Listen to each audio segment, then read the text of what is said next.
Entre el 11 de septiembre de 1973 y el 11 de marzo de 1990, Chile vivió una dictadura conocida como el régimen militar.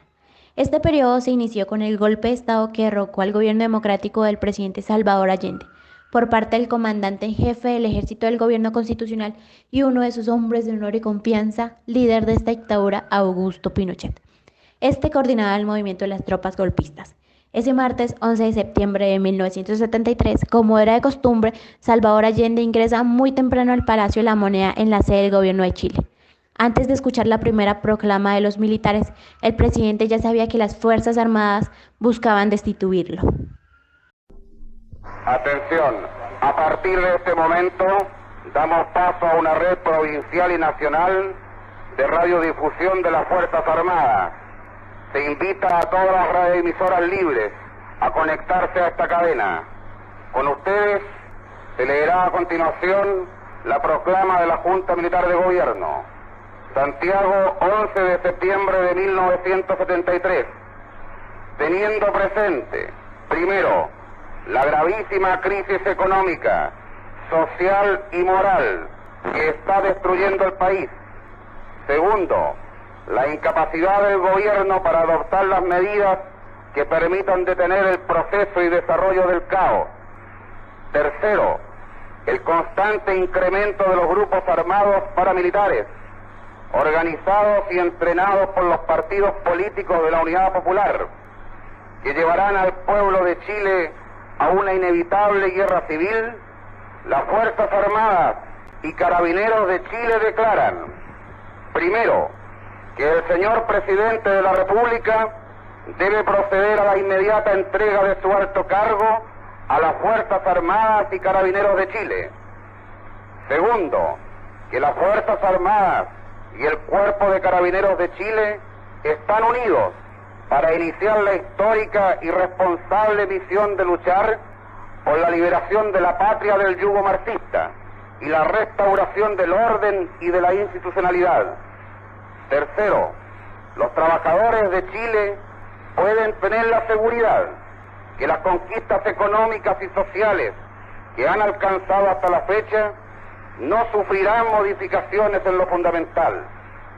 Cuarto, la prensa, radiodifusoras y canales de televisión adictos a la Unidad Popular deben suspender sus actividades informativas a partir de este instante.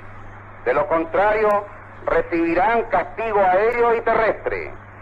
Quinto, el pueblo de Santiago debe permanecer en sus casas a fin de evitar víctimas inocentes. Firmado Augusto Pinochet Ugarte, General de Ejército, Comandante en Jefe del Ejército. Toribio Merino Castro, Almirante, Comandante en Jefe de la Armada. Gustavo Lee Guzmán, General del Aire, Comandante en Jefe de la Fuerza Aérea de Chile. Y César Mendoza Durán, Director General de Carabineros de Chile. Exigían la renuncia del presidente Salvador Allende, pero este se niega. Este martes, Salvador Allende se despide de sus colaboradores y manda desalojar el Palacio de la Moneda, permaneciendo solo al interior de la edificación. En ese bando se insta a renunciar al presidente de la República. No lo haré. Notifico ante el país la actitud increíble de soldados que faltan a su palabra y a su compromiso. Hago presente mi decisión irrevocable de seguir defendiendo a Chile en su prestigio, en su tradición, en su norma jurídica, en su constitución.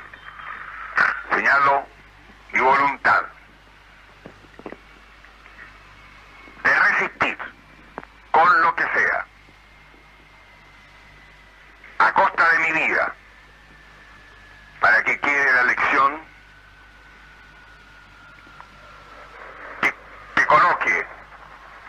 que coloque ante la ignominia y la historia a los que tienen la fuerza y no la razón.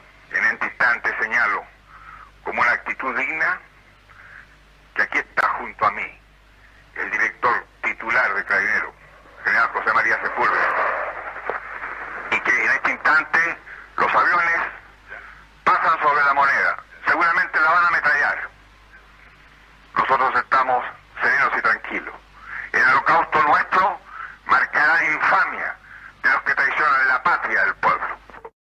Estados Unidos, con la oposición chilena junto a las fuerzas militares, lograron derrocar al gobierno de Salvador Allende. El presidente se suicidó. Fue encontrado con su casco puesto y la ametralladora en sus manos. El 4 de septiembre de 1970, 3 años antes de la dictadura, Salvador Allende habría ganado las elecciones como candidato de la Unidad Popular, coalición formada por partidos de izquierda socialista y comunista. Salvador Allende, también conocido con el alias de Don Chicho, nació en Santiago de Chile el día 26 de junio de 1908. Quería impulsar una revolución socialista a través de la vía democrática. Desde el principio de su gobierno promulgó la nacionalización de cobre. Era el principal producto de exportación de Chile. También inició un proceso de reforma agraria para repartir los latifundios o las propiedades de campo entre los campesinos sin tierra. Salvador Allende tomó el control estatal de múltiples y numerosas industrias, muchas de ellas extranjeras, y nacionalizó el sistema financiero. Allende contaba con el apoyo de las bases populares. Sin embargo, enfrentaba la oposición de las clases dominantes, que se sentían un poco amenazadas ante la promesa de una transición al socialismo. Las Fuerzas Armadas y de Orden establecieron una Junta Militar de Gobierno, también conocida como Junta Militar o simplemente como Junta de Gobierno. Fue un organismo que asumió el poder público en Chile mediante el golpe de Estado del 11 de septiembre de 1973, presidida por el comandante en jefe del ejército, Augusto Pinochet Ugarte, también conocido como Pinocho. Nació en Valparaíso el 25 de noviembre de 1925. El resto de la Junta estuvo conformado en sus primeros años por José Toribio Merino, quien fue un almirante de la Armada de Chile, Gustavo Ley, quien fue un general del aire y comandante en jefe de las Fuerzas Aéreas de Chile, y César Mendoza, que fue un militar y medallista olímpico chileno, general de la Armada, la Fuerza Aérea y Carabineros respectivamente. Aunque originalmente tuvo un neto carácter militar, con el paso de los años fueron incorporándose colaboradores civiles al gobierno. Al norte, el gobierno de los Estados Unidos se mantenía bastante alerta, ya que no estaba dispuesto a tolerar otra experiencia como la Revolución Cubana en el continente. Y desde fines de los años 60, el Departamento de Estado estadounidense difundió entre las Fuerzas Armadas latinoamericanas la Doctrina de Seguridad Nacional. El objetivo de esta era preparar a los militares para que mantuvieran el orden interno de sus países y eliminaran a quienes se manifestaran a favor del comunismo. Cuando el presidente Allende asumió su poder en Estados Unidos, el presidente era Richard Nixon, líder del Partido Republicano, quien consideraba el ascenso de la Unidad Popular como un desafío al poder y al liderazgo norteamericano en la región. Por otra parte, la CIA financiaba las huelgas de los mineros del cobre y de los camioneros que se oponían al gobierno. El decreto ley número 1 de la dictadura anunciaba que la interrupción del gobierno de la Unidad Popular tenía como propósito restaurar la chilenidad, la justicia y la institucionalidad quebrada. Las Fuerzas Armadas golpistas decían que el objetivo era salvar la democracia del totalitarismo marxista. Como primera medida, nombraron una junta de gobierno integrada por los comandantes en jefe del Ejército, de la Marina, de la Aviación y por el Director General de Carabineros, que ya fueron mencionados anteriormente. El nuevo régimen se caracterizó por un modelo autoritario, establecido sobre principios emanados de la extrema derecha, tales como el anticomunismo, la prohibición legal de los partidos políticos, la prohibición de los sindicatos, la limitación de la libertad de expresión, la disolución del Congreso Nacional y la carencia de democracia. Lo anterior se reflejó en las sistemáticas violaciones de los derechos humanos cometidos por la dictadura, registrándose hasta el momento al menos 28.259 víctimas de prisión política y tortura, 2.298 ejecutados y 1.209 detenidos desaparecidos. Toda la información estaba controlada en estos tiempos y se prohibió la tira cómica argentina Mafalda, ya que se consideraba tendenciosa y destructiva. El régimen intentaba imponer en la población civil características de la cultura militar, la cocina autoritaria, el acatamiento de las órdenes, la sumisión del instrumento central para mantener el control social y político fue la Dirección Nacional de Inteligencia, es decir, la DINA. Se creó en noviembre de 1976. Era un policía secreto con facultades casi ilimitadas. Su acción se orientó a detectar, detener sin juicio y en algunos casos hasta eliminar a quienes consideraba los enemigos del gobierno, tanto dentro como fuera de Chile. La DINA quebró todas las resistencias civiles. Al sur de Chile, los dueños de los latifundios, ayudados por la policía, persiguieron y asesinaron a los campesinos y dirigentes sindicales que habían apoyado la reforma agraria. En octubre de 1973 se creó el Comité Pro Paz, que defendía a quienes sufrían persecuciones políticas y despidos, y en 1975, 2 años más tarde, se abrió la Vicaria de la Solidaridad, un refugio de defensa para las víctimas de la DINA. Bajo la excusa de combatir las fuerzas rebeldes organizadas militarmente, el gobierno de facto instaló consejos de guerra en todo el país. Abrieron sumarios a miles de opositores que pasaban por estos tribunales sin recibir ningún tipo de garantía constitucional y eran ejecutados en el acto. Este proyecto se incluía en un plan mucho más grande que abarcaba a todo el Cono Sur, el Plan Cóndor. Digitado desde los Estados Unidos, se puso en marcha hasta en 1975 en Santiago de Chile. Se trataba de una red de coordinación represiva entre las dictaduras de Chile, Paraguay, Argentina, Uruguay y Brasil, para perseguir y asesinar a los supuestos enemigos internos de la región. A través del terror y el autoritarismo se impuso un modelo político y económico neoliberal. El régimen, entre un nuevo código laboral, privatizó los aportes previsionales como la salud, la educación y recortó la intervención del Estado en el área de seguridad social. La tasa de desempleo alcanzó el 20%. Esto redujo el salario de los trabajadores y las privatizaciones de las áreas sociales se agrandaron. La brecha entre ricos y pobres y la liberación de la economía provocó también la quiebra de pequeñas y medianas empresas que elaboraban productos para el mercado interno. Solo había un camino para llevar adelante este modelo: el autoritarismo. Durante este periodo, Chile experimentó una notoria transformación económica, social y cultural. En lo estrictamente económico, significó un cambio radical de orientación del papel del Estado de un rol productor e interventor a uno de tipo subsidiario, inspirado en las doctrinas económicas neoliberales. En lo social, significó el dominio sin contrapeso de los sectores empresariales, el aumento sostenido de la desigualdad de ingreso, junto con un incremento en la precariedad e inestabilidad laboral de los sectores asalariados. Y en lo cultural dio lugar al denominador apagón cultural, caracterizado por la represión y la autorrepresión de ciertas manifestaciones culturales consideradas contrarias a la línea oficial. El 4 de enero de 1978, Pinochet buscó legitimar su permanencia en el poder por medio del llamado a una consulta nacional. Quería demostrar el apoyo popular que tenía su gobierno. Según los resultados, el 75% de los chilenos votaron al favor del régimen, pero el escrutinio se realizó sin registros electorales, por lo cual las presiones nacionales e internacionales obligaron al gobierno a una primera y limitada apertura política. Se empezó a oír por todo el país sobre una lenta recomposición de los movimientos sociales. El 10 de agosto de 1980, el presidente anunció la convocatoria a un plebiscito para someter la nueva constitución a la aprobación ciudadana. La oposición política se preparó para el debate, pero el 11 de septiembre el resultado fue favorable al gobierno por un 67% de los votos. En el inicio de la década de los 80, la dictadura ya había asesinado a 15.000 personas. Habían 2.209 detenidos desaparecidos, 164.000 chilenos y chilenas exiliados y más de 150.000 presos en más de 1.000 campos de detención. Casi el 80% de los presos eran obreros y campesinos.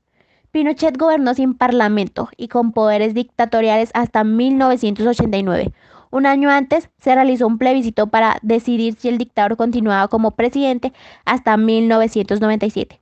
Pero la oposición se unió en la concertación de los partidos por el no.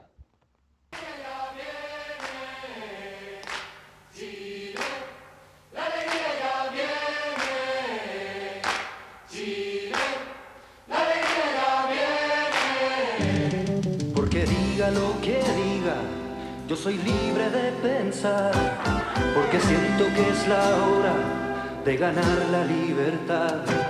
Hasta cuando ya de abusos es el tiempo de cambiar, porque basta de miseria, voy a decir que no. Porque nace el arco iris después de la tempestad. Porque quiero que florezcan mil maneras de pensar. Porque sin la dictadura la alegría va a llegar. Porque pienso en el futuro, voy a decir que no. Vamos a decir que no. Oh. Con la fuerza de mi voz. Vamos a decir que no. Oh. Yo lo canto sin temor. Vamos a decir que no. Oh. Todos juntos a triunfar. Vamos a decir que no. Por la vida y por la paz. Terminemos con la muerte, es la oportunidad.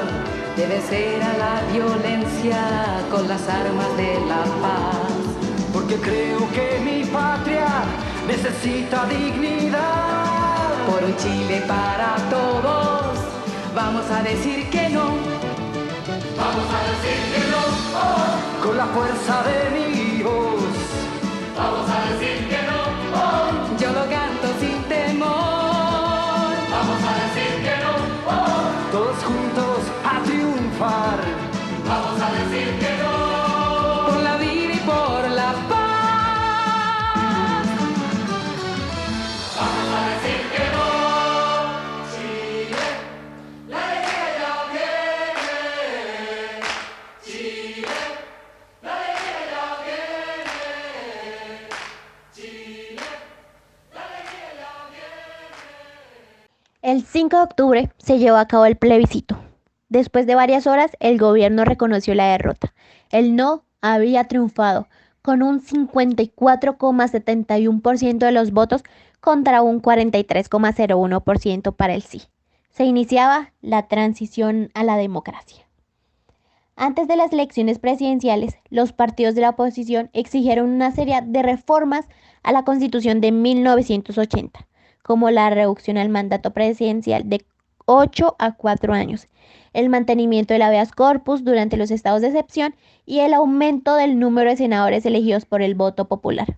Pero renunciaron a introducir cambios en la política económica neoliberal instaurada por el régimen.